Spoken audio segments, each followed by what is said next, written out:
नमस्कार दोस्तों, मेरे नए यूट्यूब चैनल फिजिक्स मस्ती में आपका स्वागत है। आप लोगों को हमने फिजिक्स का फर्स्ट लेसन प्रकाश का परावर्तन का ऑब्जेक्टिव प्रश्न का फर्स्ट वीडियो, सेकेंड वीडियो और थर्ड वीडियो हमने डाला है। अगर आपने नहीं देखा है तो मेरे वीडियो के डिस्क्रिप्शन में उसका लिंक है, जा कर के देख लीजिए। आज हम लोग जो है 10th, 12th और कंपटीशन लेवल के जो भी स्टूडेंट हैं तैयारी कर रहे हैं, उनके लिए बहुत ही महत्वपूर्ण क्वेश्चन लेकर के आया है। आप लोग यूँ समझ लीजिए कि हर एक एग्जाम में इस क्वेश्चन में से एक प्रश्न तो पूछ ही देता है। यानी मेरा थंबनेल साफ साफ लिखा है, फिजिक्स में धोखा नहीं। 100% गारंटी है कि आप लाइन में लग जाओगे मेरे वीडियो को देखने के बाद से। तो आज के वीडियो में हम चालू करते हैं और देखते हैं प्रश्न क्या कह रहा है। तो पहला प्रश्न हम देखते हैं। प्रश्न कह रहा है कि अवतल दर्पण की फोकस दूरी उसकी वक्रता त्रिज्या की होती है।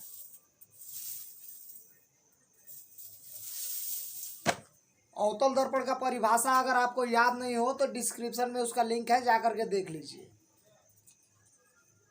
इसमें ऑप्शन दिया है आधी, ये ऑप्शन दिया है आधी, बी दिया है बराबर, सी दिया है दुगुनी,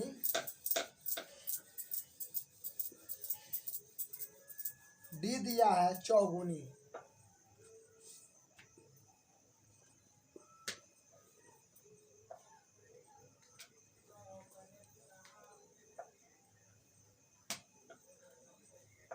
चौगुनी हमने बताया था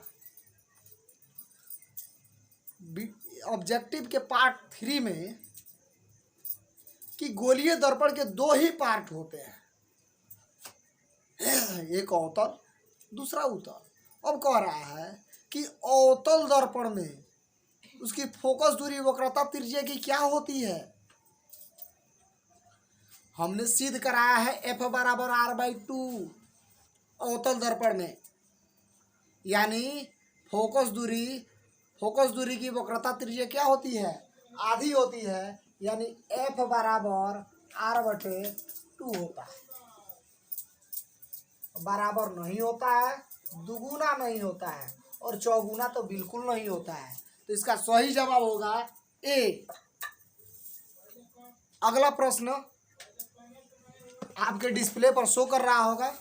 प्रश्न क्या कह रहा है देखिए। कह रहा है एक अवतल दर्पण की फोकस दूरी 10 सेंटीमीटर है तो इसकी वक्रता त्रिज्या होगी। अब देखिए तो गड़बड़ाना नहीं है, गड़बड़ा गए हैं तो गड़बड़ाइए नहीं। हमने कहा कि अवतल दर्पण की फोकस दूरी 10 सेंटीमीटर है, यानी वक्रता त्रिज्या पूछ रहा है। तो देखिए तो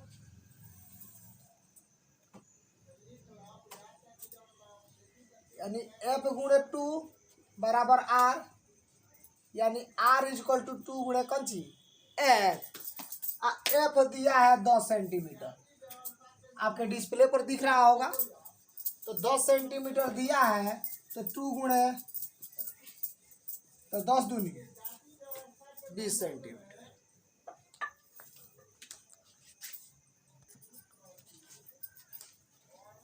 अगला प्रश्न है, एक अवतल दर्पण की वक्रता त्रिज्या 20 सेंटीमीटर है। कौन दर्पण है भाई? अवतल दर्पण है। अवतल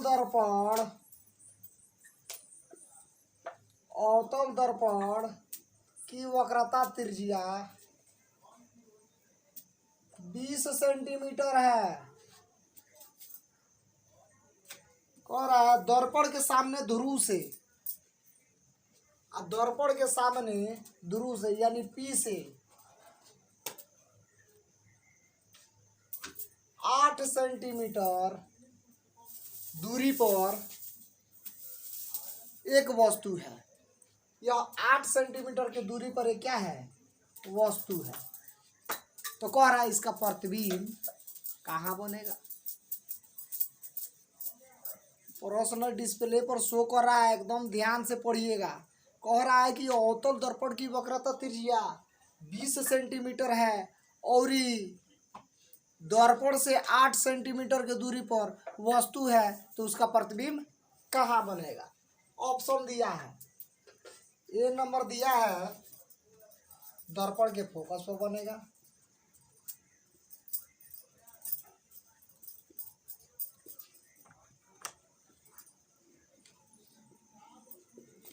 दर्पण के फोकस पर बनेगा। बी नंबर दिया है अनंत पर बनेगा।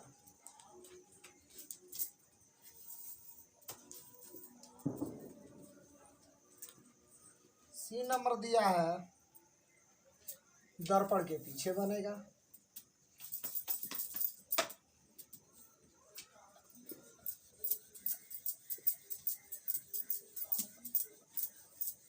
डी नंबर दिया है दर्पण के आगे फोकस और वक्रता केंद्र के बीच बनेगा। दर्पण के आगे एफ और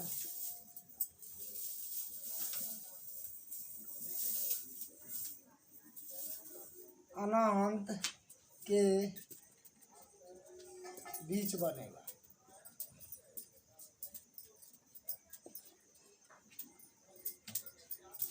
प्रश्न एक बार और ध्यान से सुन लीजिए। प्रश्न कह रहा है और डिस्प्ले पर भी शो कर रहा है कि एक अवतल दर्पण की वक्रता त्रिज्या 20 सेंटीमीटर है और वस्तु को जो है दर्पण के सामने ध्रुव से 8 सेंटीमीटर की दूरी पर जो है वस्तु को रखा गया है, तो प्रतिबिंब कहाँ बनेगा? देखो भाई, यह नो अवतल दर्पण है। अब जिस पर प्रकाश पड़ता है, जिधर से पड़ता है जिस वस्तु पर, उसका फर्स्ट भाग होता है। तो मान लीजिए कि प्रकाश इधर से पड़ रहा है और इधर से निकल रहा है, तो आगे वाला भाग है ना है जी। तो ध्रुव यहाँ पे बन रहा है और इससे 8 सेंटीमीटर की दूरी पर का है? वस्तु है। और इसका त्रिज्या भी आर जो है वो 20 सेंटीमीटर है। तो कह रहा है इसका प्रतिबिंब कहाँ बनेगा? तो जब इधर वस्तु है तो इसका प्रतिबिंब ठीक विपरीत यानी दर्पण के पीछे बनेगा। देखिए, दर्पण के फोकस पर बनेगा? नहीं बनेगा। अनंत पर बनेगा? नहीं बनेगा। कहाँ बनेगा? दर्पण के पीछे बनेगा। इस बात को ध्यान में रखिएगा।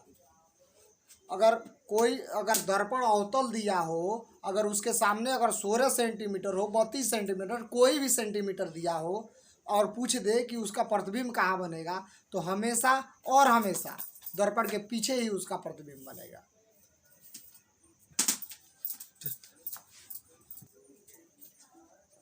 अगला प्रश्न आपके डिस्प्ले पर शो कर रहा है। प्रश्न कह रहा है एक अवतल दर्पण के सामने 2 सेंटीमीटर ऊंची एक वस्तु है। एक अवतल दर्पण है और इसके सामने 2 सेंटीमीटर ऊंची ये क्या है? वस्तु है।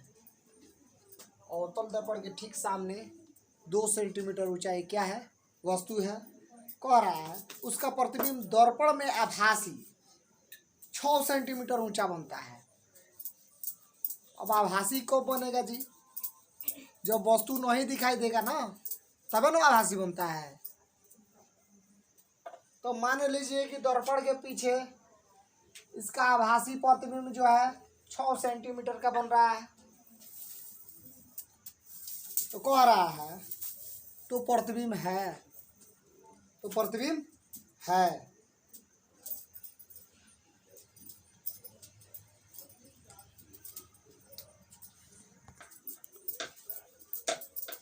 अभी अभी हमने बताया, इसके पहले इसी पर आधारित है। अगर नहीं समझ में आया तो वीडियो को रिवाइज करिए और फिर देखिए।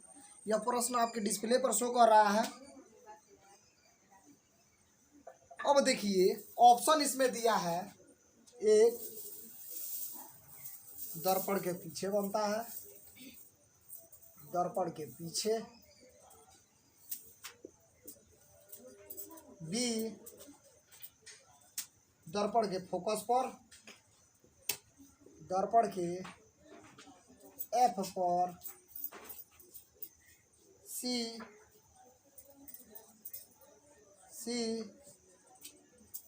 दर्पण के सी पर माने वक्रता केंद्र पर, डी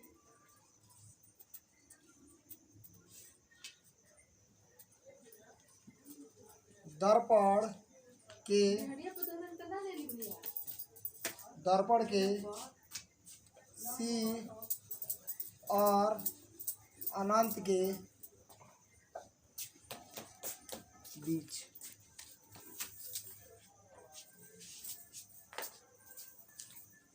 ऑप्शन ध्यान से सुनिए और तब समझिए। कह रहा है पहले कि दर्पण के पीछे बनेगा, दर्पण के एफ पर बनेगा यानी फोकस पर बनेगा, सी दर्पण सी पर बनेगा यानी वक्रता केंद्र पर बनेगा, और दर्पण के सी और अनंत के बीच बनेगा। हमने अभी अभी बताया कि दर्पण के सामने अगर कोई भी वस्तु रखा गया हो तो उसका प्रतिबिंब हमेशा और ही हमेशा दर्पण के पीछे ही बनेगा। इस बात को कान खोल करके सुन लीजिए। तो यानी इसका सही जवाब होगा ए, दर्पण के कहाँ बनेगा, पीछे बनेगा। इस वीडियो का एक और अंतिम प्रश्न हम देखते हैं। इसमें कह रहा है कि डिस्प्ले पर शो भी कर रहा है आपका क्वेश्चन, कह रहा है कि दाढ़ी बनाने के लिए उपयुक्त गोलीय दर्पण में सीधा प्रतिबिंब प्राप्त करने के लिए चेहरे को कहाँ रखा जा सकता है। बहुत ही महत्वपूर्ण है, यह कंपटीशन में भी पूछता है और हर एक बार कन्फ्यूजन के लिए एग्जाम में भी पूछ देता है। तो कन्फ्यूजन तो हम देंगे ही नहीं। कमेंट कीजिए अगर कोई भी दिक्कत हो तो। मैं तो गारंटी के साथ कहता हूं कि अगर वीडियो अगर समझ में नहीं आता है तो डिसलाइक कर दीजिए, और समझ में आ रहा है तो 5 लोगों के पास कम से कम शेयर कीजिए। तो चलिए देखते हैं ऑप्शन क्या दिया है, इसको हम साफ कर देते हैं। ऑप्शन नंबर ए दिया है वक्रता केंद्र के बाहर रखना चाहिए, वक्रता केंद्र के बाहर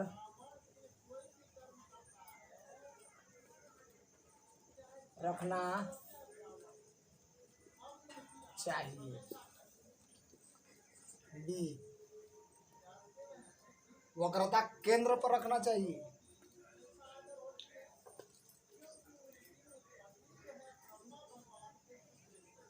वक्रता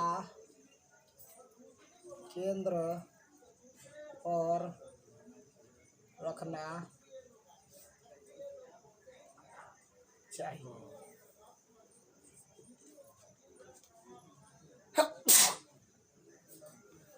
सॉरी, थोड़ा सर्दी हो गया है।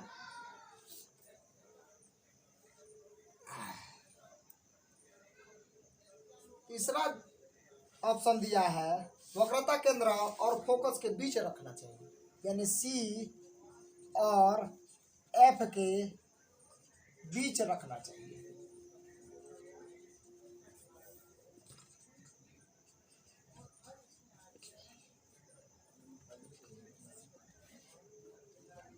डी फोकस एवं ध्रुव के बीच रखना चाहिए, डी एफ और पी के बीच रखना चाहिए। अच्छा ये बताइए कि अगर वस्तु को वक्रता केंद्र के बाहर रखें तो क्या हमारा दाढ़ी साफ सुथरा बन पाएगा? अरे हम ही नो वस्तु हैं जो आप लोगों को दिख रहे हैं। अगर हम इस केंद्र से दूरी पर रहेंगे तो आपको दिखेंगे नहीं, दिखेंगे ना। तो ये पहिलका तो बिल्कुल गलत है, पहला ही कह रहा है गलत है। दूसरा कह रहा है वक्रता केंद्र पर रखनी चाहिए। खाली वक्रता केंद्र पर रहेगा, वस्तु जब वक्रता केंद्र पर रहेगा तो कैसे दिखेगा आपको? दिखने की संभावना नहीं है। वस्तु अगर वक्रता केंद्र पर हो, दिख नहीं रहा है तो क्या फायदा? वस्तु को कौन देख रहा है? कोई नहीं दिख रहा है ना। ये गलत है। अगर आपको डाउट हो रहा हो ना तो आप कमेंट कर लीजिए और पूछ लीजिए कि काहे ये दोनों गलत है। नहीं ना तो कांटेक्ट नंबर दिया है, उस पर कांटेक्ट कर सकते हैं। सी ऑप्शन दिया है, वस्तु सी और एफ के बीच रखना चाहिए। वस्तु को कहाँ रखना चाहिए? सी और एफ के बीच रखना चाहिए। अच्छा ये बताइए, अगर मान लीजिए कि ये अवतल दर्पण है, हई ध्रुव है, हईजी दर्पण है, आहेजी एफ है, आहेजी सी है। अब मान लीजिए कि इसके बीच अगर हम वस्तु को रखेंगे तो दर्पण अब शीशा रख दीजिएगा, ओ कगरी आप दाढ़ी बनाइएगा एक कगरी से, बताइए संभव है? बिल्कुल गलत है। इनमें कोनो संदेह है नहीं। जब तक जिएगा ना, जिंदा रहिएगा, तब तक इस बात को याद रखिएगा कि सी और एफ के बीच अगर कोई वस्तु रहेगा ना तो अब कहाँ दाढ़ी बनेगा ना, पॉसिबल ही नहीं है। लास्ट देखते हैं, अगर वस्तु एफ और पी के बीच रहेगी तब दाढ़ी साफ साफ बनेगा। यानी अगर वस्तु हैकरा और हैकरा बीच में रहेगा तो नज़दीकी भी ज़्यादा होगा और बस चेहरा भी साफ साफ दिखाई देगा। और चेहरा साफ साफ दिखाई देगा यानी अवतल दर्पण में किसी वस्तु का बड़ा प्रतिबिंब बनता है। जो वस्तु फोकस और ध्रुव के बीच रखेंगे तो उसका प्रतिबिंब बड़ा बनेगा और हमारी दाढ़ी भी आसानी से साफ हो जाएगी। अगर वीडियो समझ में आया हो तो लाइक कीजिए, कमेंट कीजिए और अपने दोस्तों के पास शेयर कीजिए। धन्यवाद।